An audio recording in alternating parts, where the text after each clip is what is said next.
What I'm about to say needs to be said. It doesn't bother me if you don't agree, but this is my opinion and I want it heard.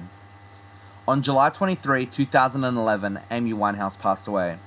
She was a beautiful, uber-talented woman whose gift was far too precious for what fate held in store for her. She only got the chance to release 2 albums, but both were masterpieces, critically acclaimed and widely appreciated.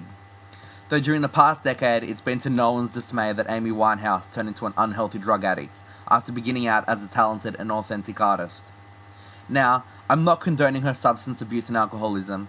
In fact, I think she was not helpful in her status as a role model for today's youth, but I don't believe it was all her fault. Ever since Amy Winehouse began her downward spiral into depression and addiction, the media was there to degrade, humiliate, and dehumanize her. For that, I think they should take part of the blame for her continued addiction, if not her death as well. Her habits became acquired knowledge because the media made it that way. Media publishing opened the floodgates for people like you and I to form our own biased opinion of Amy. Now, correct me if I'm wrong, but the media plays a much larger part in our daily lives than Amy Winehouse ever did, making the media responsible for idolizing drugs, cigarettes, and alcohol, using Amy's celebrity to do it, when in actual fact, they are the ones promoting drugs themselves as they publicly report on them.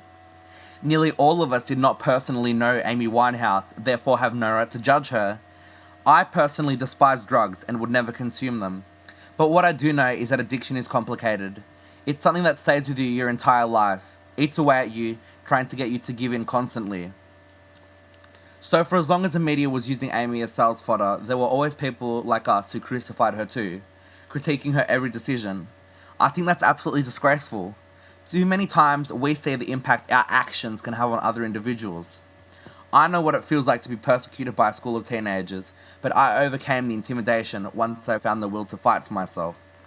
Imagine what Amy could have achieved had she had the support, rather than the oppression, of the millions of people scrutinizing her choices. I'm not saying all of this to excuse her substance abuse. I'm saying it because not only in this case, but in many, the media has played a dramatic role in wrecking lives. I believe what should be gained from the death of Amy Winehouse is the realization that we have a responsibility to take care of our peers. The media need to stop exploiting and destroying the personal lives of people for wealth. The media need to also take responsibility for their past actions, as well as steering clear from repeating them in the future. The media is in the wrong, and they need to be deterred from causing any more distress.